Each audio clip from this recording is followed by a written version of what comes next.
Well, how's it going, everybody? This is Dylan with Dylan Talks Tone, and today I'm doing something a little bit different. I'm coming to you from the shop, and I'm doing it live. This is actually kind of a viewer requested thing. I was making some pickups. I had some things apart on the bench, and I shot a picture to him, and he said, "I've never seen humbuckers apart that far before." And then another viewer actually asked a question about handmade stuff. And so today we're just going to talk I'm going to kind of go through step by step how hand wound are hand wound pickups. Now this is different for every company, but here at Dylan Talks Tone, I'm just going to give you a little kind of a rundown of how we do it here. And I've got a couple little cameras here, and we'll get this set up, and we'll see,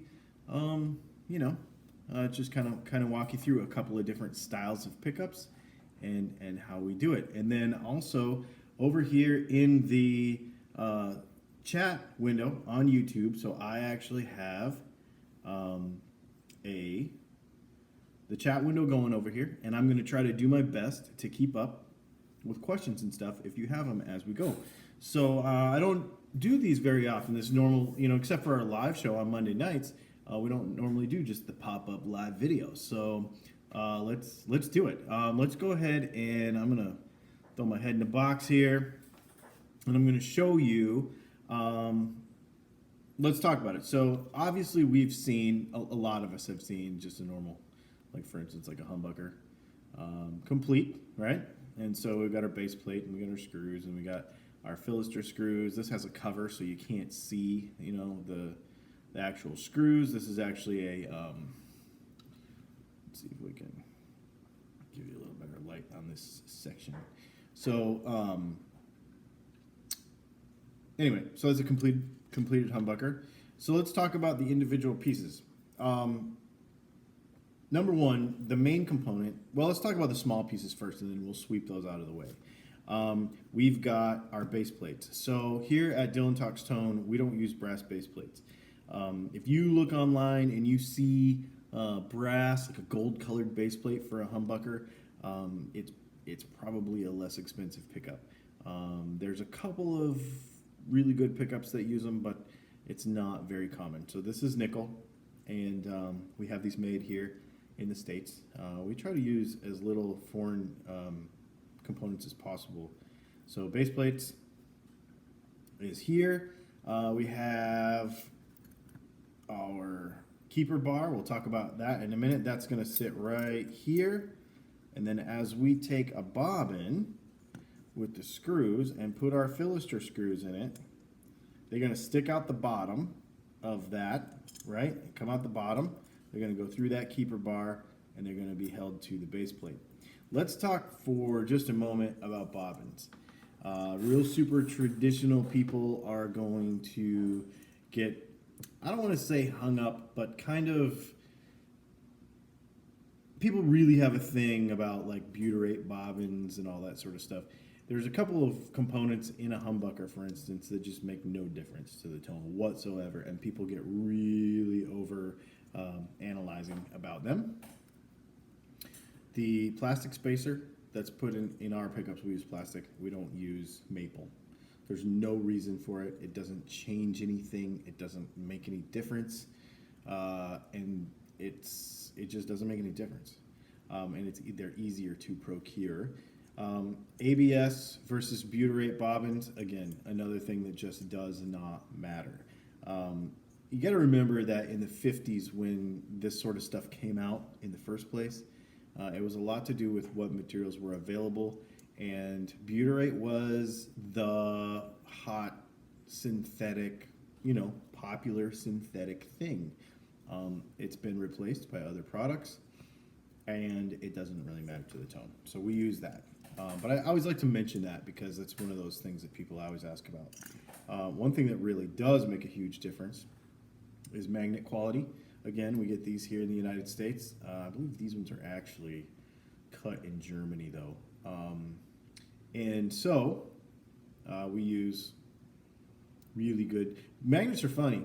You can actually take a cheap pickup, like something real inexpensive, and it might not even sound that good, and you can change nothing else but just put a good magnet in it, and it will do wonders. It won't always get you the results you want because you've not changed wind count or anything else, any of the other variables. However, it's kind of fun. It's a fun experiment if you can get your hands on a magnet. You can buy stuff on eBay too. And then we've got the brass screws that hold it all together. Here we've got our Philister screws. These are available in a couple of different alloys. Again, that's kind of splitting hairs as to whether one makes a difference in tone or the other. We just be consistent about what we use, and we establish the tone based on one, and we just stay super consistent. So there's those screws, and then we of course have our slugs for the slug side of our humbucker. There are different shapes and different lengths and that sort of stuff, so we just very consistent about how the stuff we use there. And those are all the parts of the humbucker, except probably the main thing. And then of course covers, you get into all kinds of covers and stuff. That's normal. Then we get into the main component of really any pickup, and that is the wire. So this is 42 gauge with this particular roll. Now we have tons of rolls over in a cabinet over there. I've got 43, 42, 44, plain enamel, poly, double build, single build. We have some videos on YouTube all about just that, all about just how the wire affects how a pickup works. But I always like to do this in videos. Let's see if I can do this the best I can. Put this up in front of this camera here, so you can kind of can you see the glare of that? Put that in front of that camera so you can see that. That's how thin it is. This is 42. This is actually the thick stuff. And here's the crazy part. It literally breaks that easy. So if you've ever, people always ask me, well, if the parts don't cost that much, why do pickups cost so much? Try it once. It's definitely a thing. And then the other thing, so that's the coil wire. Now this coil wire we use on a lot of stuff, not just humbuckers. We use it on a lot of different pickups. And the wire that we use for those pickups, those humbucker pickups, is this 4-conductor. In fact, here I've got this pre-stripped off for this particular pickup. So we use this 4-conductor plus a ground bleed wire. Now this is another kind of goofy conversation that goes on, and we're actually going to do a video specifically on the difference between using like the braided single conductor, like the old Gibson style pickups, versus a 5-wire pickup like this. The long and the short of it is, you don't lose anything by using a newer style wire, and you gain a lot of switching possibilities. So it'll be a cool conversation. We're gonna do a video about that here coming up soon. But that's the main wire that we use for that stuff, and I do it because it gives us possibilities, because at Dylan Talks Tone, we're all about making different sounds and making it possible for people to get different stuff. I don't care about cloning stuff from the 50s, because there's people that do that. You can get that anywhere. But our thing is really making your sound come alive, like whatever you want to do, and sharing this with everybody. Not everybody shares this kind of stuff. All right, so let's talk about single coils real quick. Oh, that bag has a hole in it. All right, well, conveniently, a magnet has fallen out. So this is an unmagnetized, has not been magnetized yet, Alnico rod. This is a 0.187 inch in diameter by 650, I think. I use these for tellies and strats. And so you have this magnet, and people ask how handmade. So we have our bobbins cut for us. I don't cut my own bobbins here.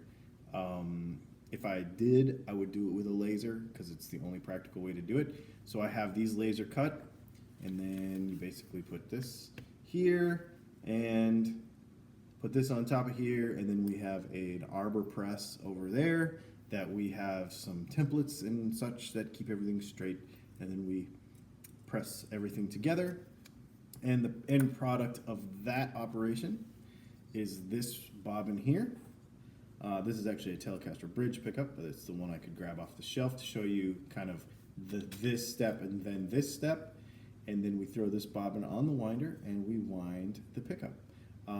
Once the pickup is wound, then we still have to magnetize it.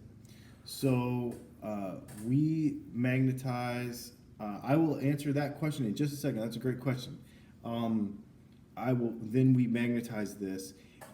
There's different ways, there's all kinds of different ways to magnetize pickups. Here at Dylan Talks Tone, we have, I can't bring it over here, it's too involved to bring it over here, but basically it's a glorified vise, basically, and it has jaws with big magnets, and then let me get my magnet stuff in the shot here. I'm not used to the picture-in-picture thing. I want to use it more so that it's a little bit better for people to, a little more personal as we're talking about technical stuff. Anyway, the jaws tighten down, and then the spacing here is critical, and then you have one polarized magnet here and the opposite polarized magnet on the bottom, and you pass it in between a certain number of times, and you check the gauge of the magnet and make sure it's consistent from pickup to pickup, etc., etc.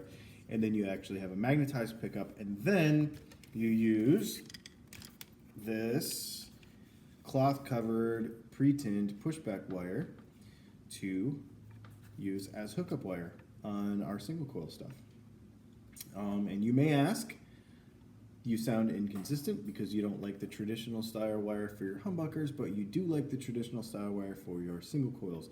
The very simple reason for this is there is no tonal difference at all whatsoever. We have a video on that. You can watch that. However, it does it's very easy to work with. It's very easy to work with. I mean, you can bend it to shape and it'll stay, and you know, you've used it before. It's if you've not, get a good set of pickups. Most of the time they use this stuff. It doesn't make a tonal difference. There's no black magic that goes with any of that stuff. You know, back in the 40s and 50s, a lot of these things were very based on what was available, right? So this wire was literally in everybody's houses. This is what everyone used. There was no ABS, there was no poly, there was no PTFE insulation for wires. Only in the 40s and 50s, when electric guitars were becoming popular, the only place really at that time that you saw ABS used was in marine and Navy applications, because they needed the wire to be waterproof. But it hadn't really caught on as a consumer product yet that we could just buy. I mean, we take it for granted today, but that's really the only reason. A lot of the stuff from the 40s and 50s, when electric guitars were coming up, was really just a result of what they had available and what they knew about at that time, and what was government surplus, and what, you know, Fender could get cheap and all that sort of stuff. So there's really no black magic behind it all. It's just, you know, it just is what it is. Dylan, what is the thickest gauge wire you have ever wound in experimentation? Oh man, I want to say that I have wound, well, there's a couple things. I've wound some, believe it or not, some tattoo machines I did a tattoo coil for somebody, and it was I want to say it was like 28 gauge or something. It was pretty thick. The thickest wire I've ever used in a pickup is 38, which is sometimes used on like a Charlie Christian sort of bridge pickup, neck pickup, that sort of thing. So that's a pickup that I've used that thick of wire for, but that's not normal. We stock all the time 42, 43, 44 in poly and in plain enamel. There is another wire that we actually have made for us that is like an in-between. It's 42.5, which is in between 42 and 43, and we use that on one specific pickup. That is our 8-ball humbucker for a particular reason. We talk about coil splitting and being able to do that without having volume drop and that sort of stuff. That pickup and the center punch are a little bit different, and we use it for that. So the 42.5 we use on that particular one. Let's see here. Let's talk about the machine, because we're talking about hand wound versus not. And I'll tell you what, I think we're kind of done with the split screen. So let's go ahead and go back here, and we'll talk about this. Excuse me, my nose is itching. And this is live television. So you're just gonna get a nose scratch. That's all there is to it. Okay, so this is my machine. There are very many expensive and complicated machines that you can use to wind pickups. This is my second or third one of these. I have this built by a company in North Carolina. I know the owner. I have his very first generation one, and I wore that one out, and I called him and I said, can we make some design changes? And he made some design changes with me, and so that is why I use this machine. The reason I use it, it is not incredibly high output. It's not like I can only do one at a time. But believe it or not, this baby has seen some hours. It's just a 12-volt motor, really, with a little computer in there. Let me see if I can grab a plug here and we can hook it up so you can see it light up. Turn it on. Oh, that's the direction. Okay, turn it on. I don't know if we can see that or not, but there is a counter up here. This is the reset button. And on this side of the machine is a speed wheel, okay? And then on the other side of the machine is the spindle, as well as the guide here. And all I do is I just turn this wheel and the thing goes. Now here's the crazy part. I showed you how easy it is to break wire. So that wire, that spool, that 5-pound spool of wire sits on the ground. The pickup is obviously here. The bobbin, so we take an empty bobbin like this one, or this one. This was actually a humbucker last, so I'll show you with a humbucker. And I'm not going to do this scientifically, but basically that sticks on there, and I replace that tape whenever it's needed. Obviously, it's not in the right place. It's got to be in the perfect right place for everything to be balanced and for everything to line up perfectly. And then we take this guide right here. That is a adjustable guide, and it moves back and forth, and that's it. And so when the roll of wire is on the ground, the bobbin is here. It's spinning, okay, and I'm literally with my hand going back and forth and back and forth and back and forth like this. I don't know if you guys saw on our Instagram, on our Dylan Talks on Instagram the other day, we actually showed just my hand guiding it back and forth and back and forth. So everything is 100% hand controlled. The speed, the tension. Some machines have like a tool that you put on the wire and you can actually mechanically vary the tension. I don't like that. There's a couple of other things too. The machines typically are gear driven. This was a direct drive electric motor. So that means that I can feel the load of the motor as the bobbin winds heavier. I can feel the tension, but there again, it's 100% manual. Everything is 100% manual. I'm doing it all. And the scary, I don't want to say the scary part, but the thing about it is if you don't pay attention, if you're having a hard time that day, or if you're not in the mood, you could break wire, or you can come up with an uneven wind, or that sort of thing. I mean, it can be, you can end up with an inconsistent product very easily if you don't really pay attention to the whole thing. So, super fun stuff. I just wanted to share that with everybody. I'm trying to think of what else I was going to share with you. Of course, we have the wax pot. We don't use vacuum potting. I don't like my pickups to be over potted. I like them to be potted enough to where they do not make squeals and noises, but the coils are not solidly pushed wax through the entire coil.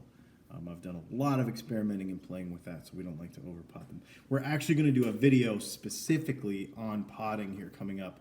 I'm actually going to buy another wax pot, a brand new one, and make sure that it's what I think it is, but it'll be available to the consumer.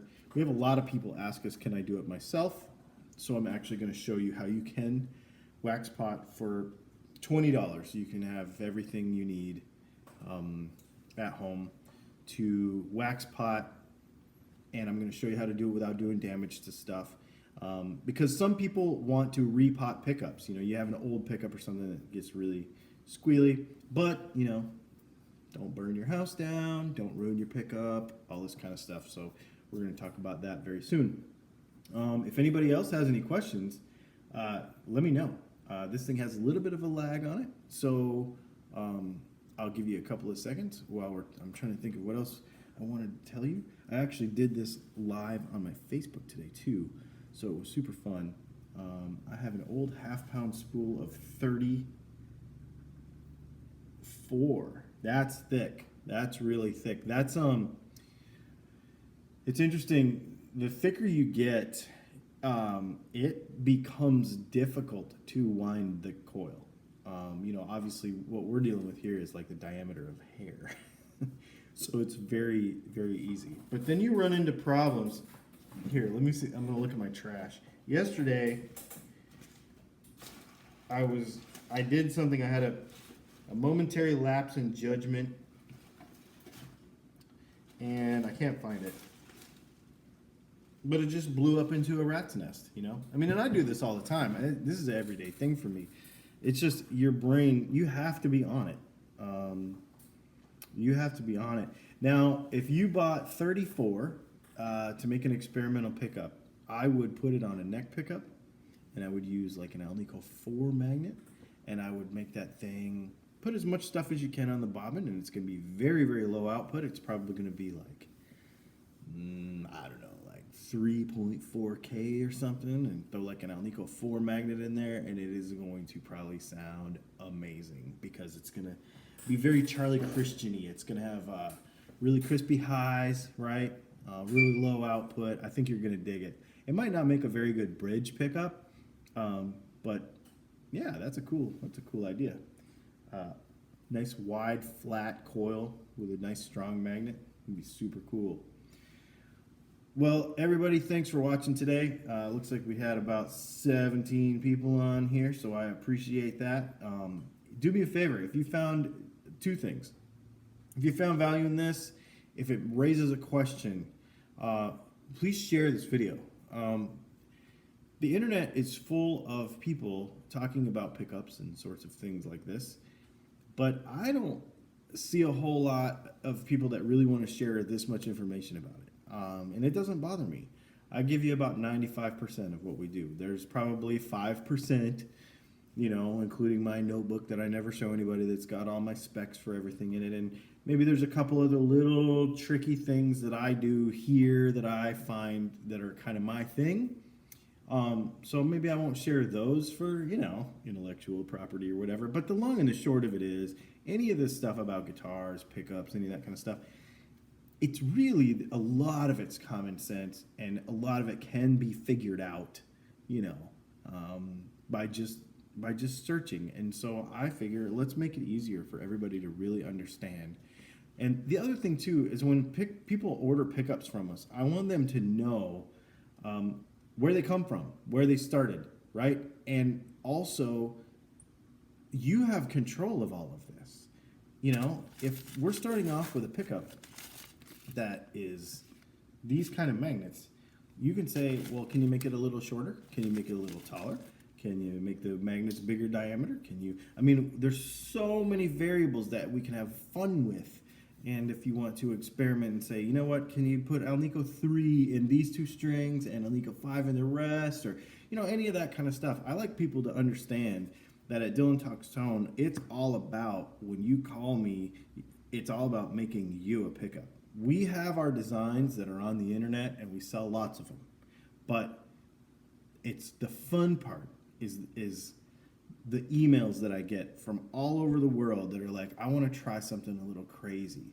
And for us to be that place to go for people is really, really fun. And so that's why I wanted to share all of this with you. So I hope everyone has a great afternoon. Thanks for joining me. And that's all I got for now. Make sure that you check us out on kprlive.com. We have a replay audio of last week's show, Dylan Talks Tone, every Monday night at 9 p.m. And we also have it here on YouTube every Monday night at 9 p.m. We talk all about guitar stuff. We do this kind of open conversation. Thank you, Mr. List. You said something. We're going to talk about logos, because if you've ever ordered a pickup from me, you'll know that I actually engrave the logo on every pickup.